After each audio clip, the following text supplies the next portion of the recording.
2015, everybody agrees. The crisis that has been created as a humanitarian crisis of refugees, as a crisis and challenge to the international asylum system, and as a crisis to mainstream politics and mainstream parties in the European Union, linked to the tragic humanitarian emergency in Syria, has become the central issue in European politics. In order to find ways to address this crisis, to turn it into an opportunity that strengthens the international asylum system, and to prevent it eroding the core values of the European Union, we need clear thinking, setting aside illusions and focusing on clear and practical solutions. This has not yet happened. And so what I would like to do now is to outline how we best think about the opportunity and danger created by the inflow of mainly Syrian but also other refugees into the European Union in 2015. Let us first understand the nature of the crisis we're dealing with.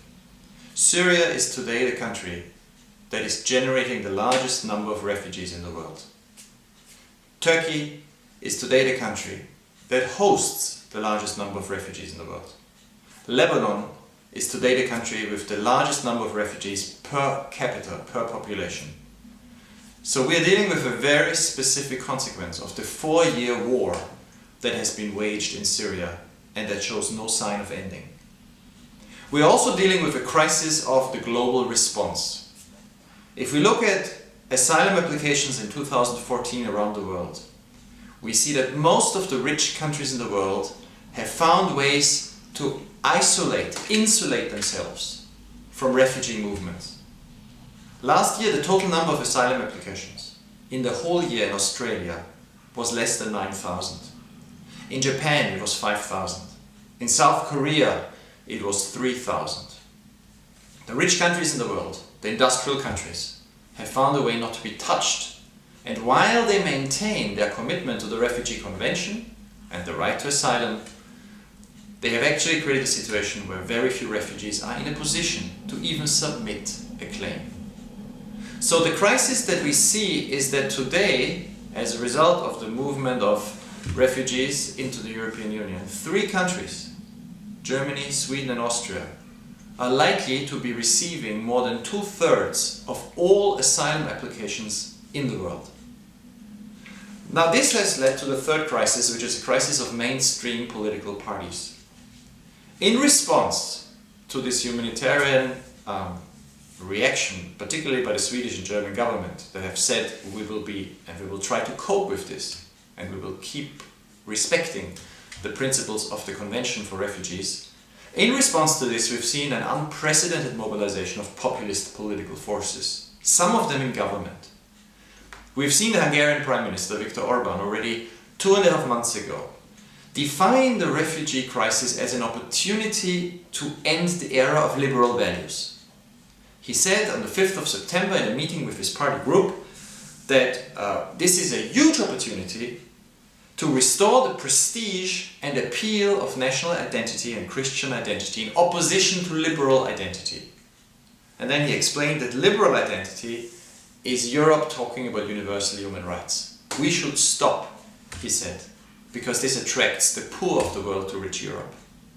And by liberals, Viktor Orbán means mainstream politicians, like the Swedish government or the German government led by Angela Merkel.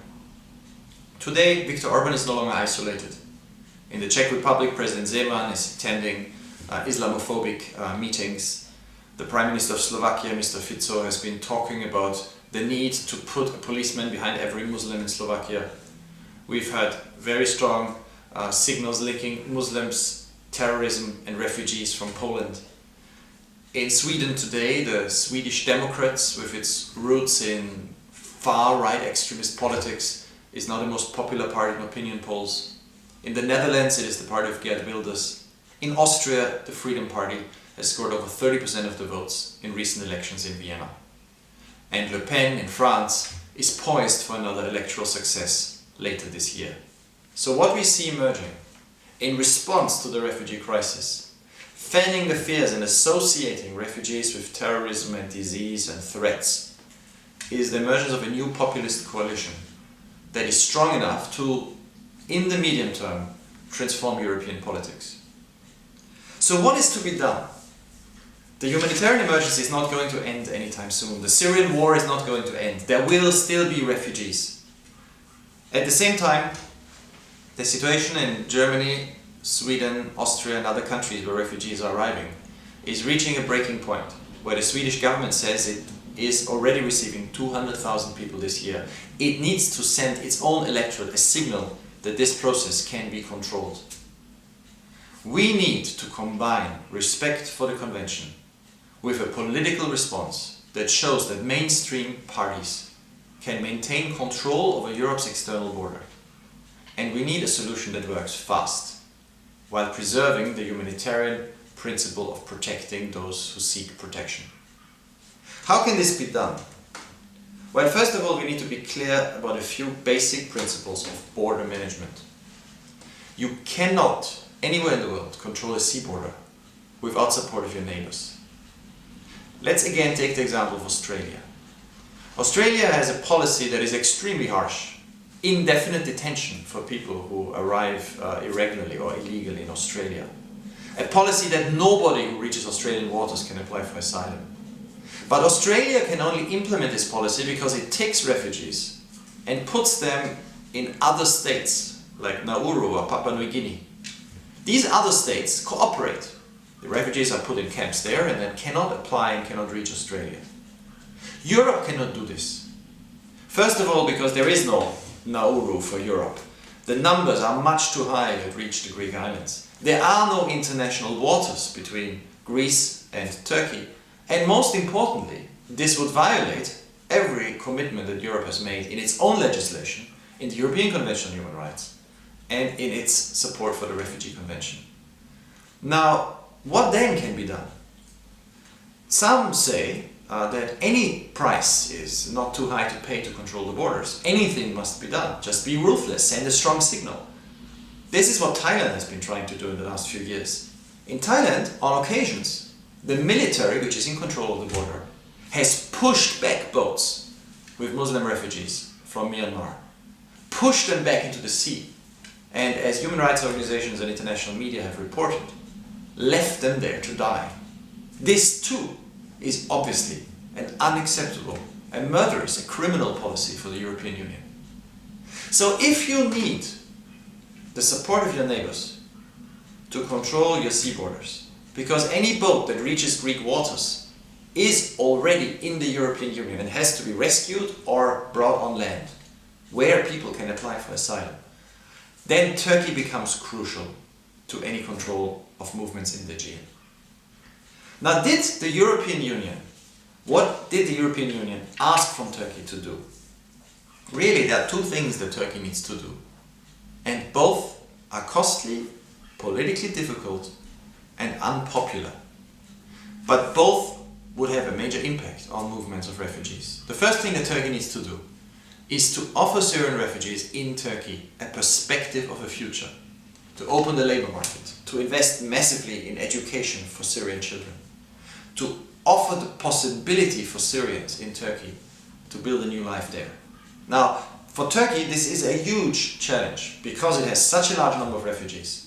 And it is understandable that the government has been hesitating, although it sees the need to move in this direction. The second thing that Turkey would need to do is to commit to take back refugees that reach the Greek islands. Now, this can be done today. There is an agreement, a legally binding agreement between Greece and Turkey, a readmission agreement. But in order for Turkey and Greece to implement the readmission agreement, Turkey would first have to allow refugees to apply for asylum in Turkey, which under its current legislation, a new law in force since 2014, is possible, but has not yet been implemented. Let me explain how this would work. A Pakistani would arrive in Greece. The Pakistani would apply for asylum in Greece. Greece would say that Turkey is a safe third country for refugees, which means that refugees are safe in Turkey from persecution or danger. The asylum claim would be rejected as unfounded, and within 2 weeks, Greece would return the Pakistani to Turkey. The same would be done for a Syrian who arrives in Greece. But for Pakistanis and Syrians, there would then be a possibility to apply for asylum in Turkey. And in order for Turkey to take back people, member states of the European Union would need to offer to Turkey to resettle a large number of Syrian refugees, and we've recommended for Germany to offer to take 500,000 in a year directly from Turkey to Germany. This scheme would on the one hand reduce the pressure on Syrians to leave Turkey. Those who would apply and would be accepted to be taken to European Union member states would not need to risk their lives and the lives of their families crossing the sea. Germany or other countries that would take part would know who they are accepting. These people would be registered, they would know these are Syrians, and they would take whole families. So the issue of family reunification is not a problem.